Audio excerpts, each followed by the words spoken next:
জাতীয়তাবাদী দল বিএনপি স্থায়ী কমিটির এই সংবাদ সম্মেলনে সম্মানিত সাংবাদিক ভাই বোনেরা, আমাদের দলের স্থায়ী কমিটির সম্মানিত সদস্যবৃন্দ, আমি আপনাদেরকে সালাম জানিয়ে এই সম্মেলনে সংবাদ সম্মেলনে উপস্থিত হওয়ার জন্য আমাদের পক্ষ থেকে আপনাদেরকে ধন্যবাদ জানাই। প্রিয় সাংবাদিক ভাই বোনেরা, আসসালামু আলাইকুম। গত 24শে মে 2025 তারিখ সন্ধ্যা 7:30টায় অন্তর্বর্তীকালীন সরকারের প্রধান উপদেষ্টার আহ্বানে বাংলাদেশ জাতীয়তাবাদী দল বিএনপি একটি প্রতিনিধি দল সাক্ষাৎ করে। একটি দিনে আরও 2টি দল প্রধান উপদেষ্টার সাথে সাক্ষাৎ করে। পরবর্তীতে আমরা আপনাদের সামনে আমাদের তাৎক্ষণিক প্রতিক্রিয়া ব্যক্ত করেছি। পরের দিন আরও 20টি রাজনৈতিক দলের সঙ্গে তিনি সাক্ষাৎ করেছেন। রাজনৈতিক দলসমূহের সাথে মাননীয় প্রধান উপদেষ্টা চলমান প্রসঙ্গে তার প্রেস সচিবের মাধ্যমে সরকারের যে বক্তব্য পাওয়া গিয়েছে তাতে জাতীয় সংসদ নির্বাচনের বিষয়ে সুস্পষ্ট কোনো রোড ম্যাপের ঘোষণা না থাকায় আমরা হতাশ হয়েছি। বিএনপি ও অন্যান্য রাজনৈতিক দল কোনো সময়ই মাননীয় প্রধান উপদেষ্টার পদত্যাগ চায়নি, এখনও চায় না। কিন্তু আমরা অন্তর্বর্তী সরকারের নেতৃত্বে ডিসেম্বরে 2025-এর মধ্যে একটি সুষ্ঠু নিরপেক্ষ জাতীয় সংসদ নির্বাচনের রোডম্যাপ দাবি করে এসেছি। যেহেতু সংস্কার একটি চলমান প্রক্রিয়া, তাই সংস্কার ও নির্বাচনের প্রক্রিয়া দুটোই একই সাথে চলতে হবে।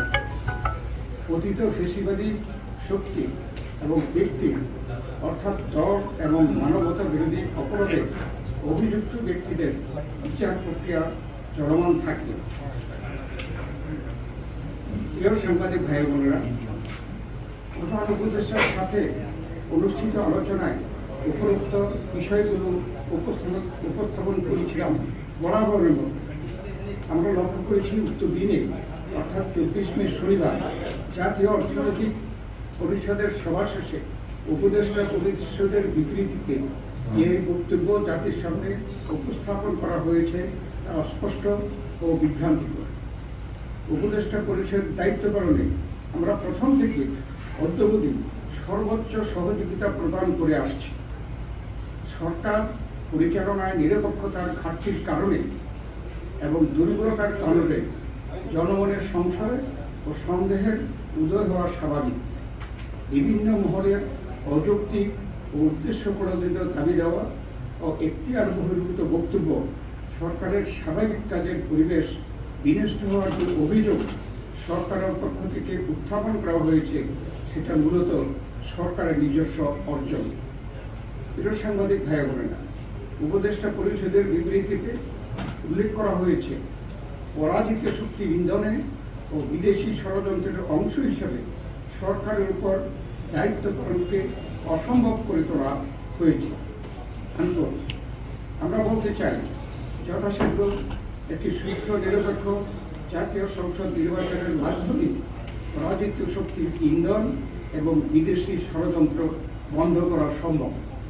সেই লক্ষ্যে অর্জনের জন্য অবিলম্বে জাতীয় সংসদ নির্বাচন অনুষ্ঠান জন্য একটি সুনির্দিষ্ট রোডম্যাপ প্রদান করা জরুরি, এর কোনো বিকল্প নেই। দেশকে স্থিতিশীল রাখতে নির্বাচন, বিচার ও সংস্কার কাজ এগিয়ে নিতে এবং চিরতরে দেশে স্বৈরাচারের আগমন প্রতিহত করতে ফেসিবাদ বিরোধী বৃহত্তর জাতীয় ঐক্য প্রয়োজন।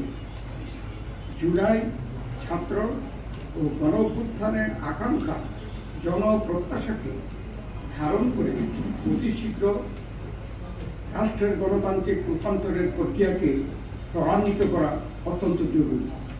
এই লক্ষ্যে আমরা সরকারকে সার্বিক সহযোগিতা প্রদান করে যাচ্ছি।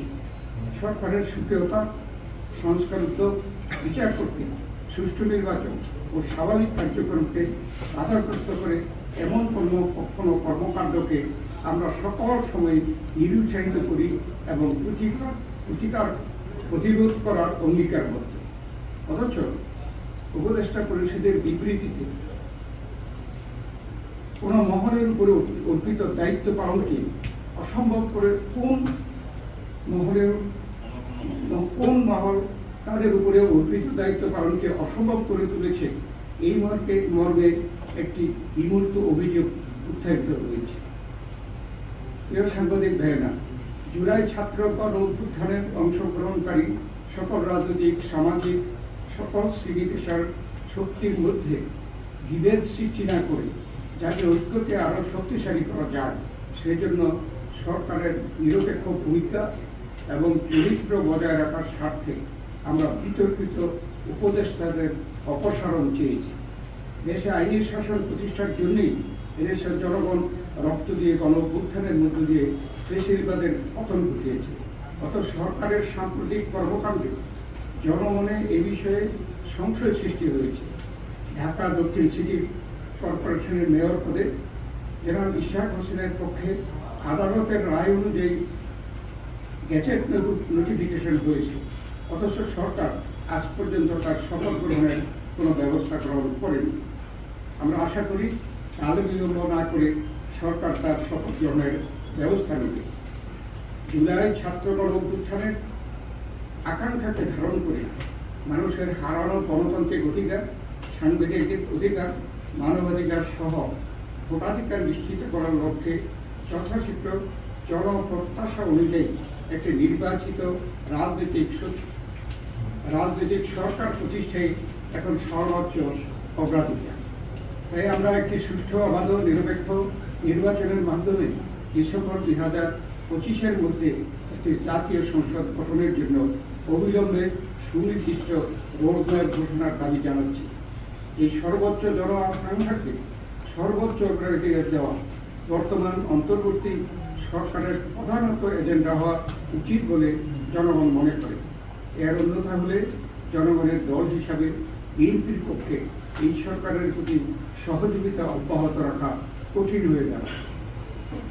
দেশের স্থিতিশীলতা বজায় রাখার স্বার্থে আইন শৃঙ্খলা পরিস্থিতির অবনতি রোধ করবে নিত্য প্রয়োজনীয় দ্রব্যমূল্য জনগণের ক্রয় ক্ষমতায় ক্ষমতার নাগালের মধ্যে রাখতে বিনিয়োগ, ব্যবসা বাণিজ্য, গতিশীলতা আনয়নের লক্ষ্যে সরকার ঐকমত্যের ভিত্তিতে রাষ্ট্র পরিচালনা করবে, এই প্রত্যাশা আমাদের সকলের।